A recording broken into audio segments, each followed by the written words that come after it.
Habang milyon-milyong pamilya ang walang maayos na tirahan, nakaimbak lang ang pondo ng Housing Department para sa mga pabahay. Bakit kaya hindi ito nagagastos? Alamin sa agenda report ni Dexter Ganibe ng Abante.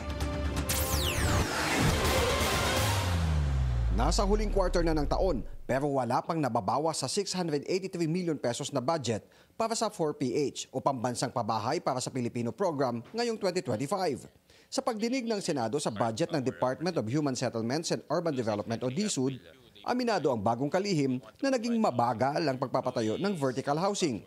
The production was very low during 2025 and ngayon pala nagsisimula natin na inallow yung ibang modalities. Yes. In fact, 2024 ang na-take out lang was I think 24 units. Ang vertical housing ang nakikita ng gobyerno na paraan para sa mas murang pabahay dahil sa limitasyon ng lupang pagtatayuan ng mga horizontal housing lalo na sa mga urban area. Target ng gobyerno na mabigyan ang milyon-milyong Pinoy ng murang pabahay at makamit ang zero backlog pagsapit ng 2028. Pero dahil sa mababang partisipasyon ng pribadong sektor para sa vertical housing, bumagal ang pagpapatayo nito sa nakalipas na 2 taon. We have to correlate it to the demand. No? So even 180,000 in demand, ang bumili lang for yung 24 units?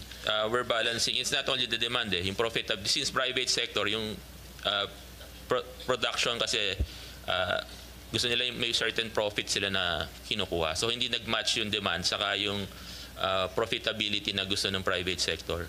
Kaya nga inaantay nila ngayon is the price ceiling increase that will increase the cost of socialized housing para mag-produce yung mga private developers. Umaasa ang DSUD na sisigla ang pagpapatayo ng mga murang pabahay matapos baguhin ang modality para sa housing projects. Ang ginawa po natin through Pag-ibig, meron na po tayong survey. Itong sabi ko nga kanina, 30,000 yung nagpalista. Nandun na yung data kung saan nila gustong bumili, anong klaseng modality, horizontal, vertical. So binigay na natin yung parang indirectly market study to these developers. Minamatch ngayon nila ng production. So mostly po ang demand natin is horizontal.